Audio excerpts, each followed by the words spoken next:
Olá, boa tarde. Está no ar mais uma edição do NIT Notícias. O jornalismo brasileiro teve como um dos grandes nomes o sergipano Joel Silveira. Correspondente de guerra pelos Diários Associados, teve uma longa carreira onde pôde colecionar grandes amigos. Este é o tema da nossa entrevista especial de hoje.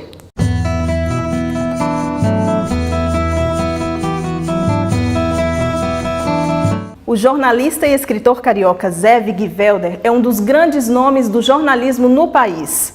Ele, que ao longo dos seus 59 anos de carreira, foi um dos fundadores da TV Manchete e grande amigo do jornalista Joel Silveira. Boa tarde. Boa tarde. Muito obrigada pela participação no NIT Prazer Notícias. Como foi conviver com o jornalista Joel Silveira? Olha, foi atípico, digamos assim, porque nós convivemos durante 15 anos, eu te falei atípico, porque, a rigor, eu era jovem e o Joel era mais velho. Então, ele devia ser meu chefe. Mas, por força da circunstância, eu é que era chefe da redação e o Joel, assim, entre aspas, seria subordinado, que nunca foi. Porque, na verdade, eu como chefe e o Joel como repórter e redator, era eu que assimilava as lições dele. Ou seja, o Joel que deveria ter sido chefe. Agora, tem um detalhe. O Joel jamais aceitaria ser chefe de nada. Ele gostava de ir para a rua, ele queria ser repórter, ele gostava de cavucar as coisas fora da mesa do trabalho.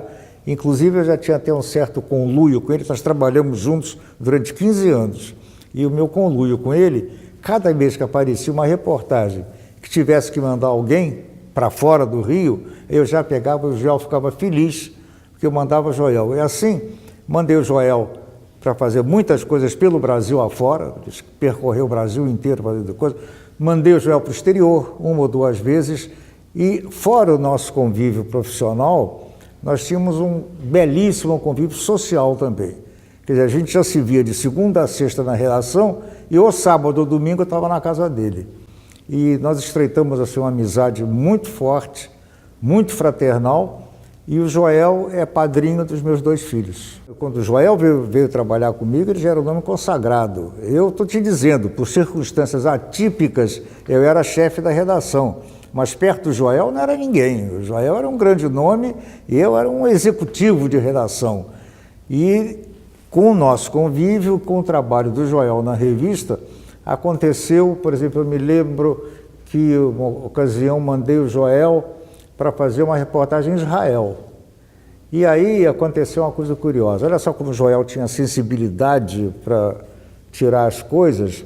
Ele entrou num supermercado em Jerusalém e viu a primeira-dama do país, a mulher do Begin, sozinha, a primeira-dama, sem escolta, sem segurança, sem nada, empurrando o carrinho e fazendo compra no supermercado.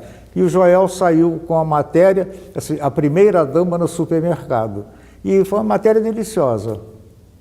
Quer dizer, ele tinha esse faro. Me lembro uma vez que Joel foi para fazer a romaria ao padre Cícero, em Juazeiro.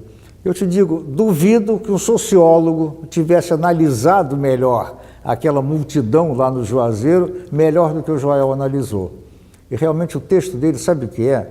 O Joel tinha um pleno domínio de forma e de conteúdo. Então foram muitas histórias vividas por ele, contadas por ele? Muitas, muitas. Não, além do que o Joel tinha, assim, digamos, passe livre com os chamados figurões da República. Qualquer um que o Joel telefonasse era imediatamente atendido. E o senhor acha que ainda tem muito a ser descoberto do Joel através das obras literárias dele? Eu acho que, de certa maneira, nos últimos anos, a chamada nova geração de jornalistas ainda não sentou para avaliar o trabalho que o Joel deixou. De certa maneira, tem um reconhecimento muito grande, porque não me lembro o ano direito, acho que foi em 98, não sei direito. Ele escreveu um livro de memórias que recebeu o prêmio da Academia Brasileira de Letras.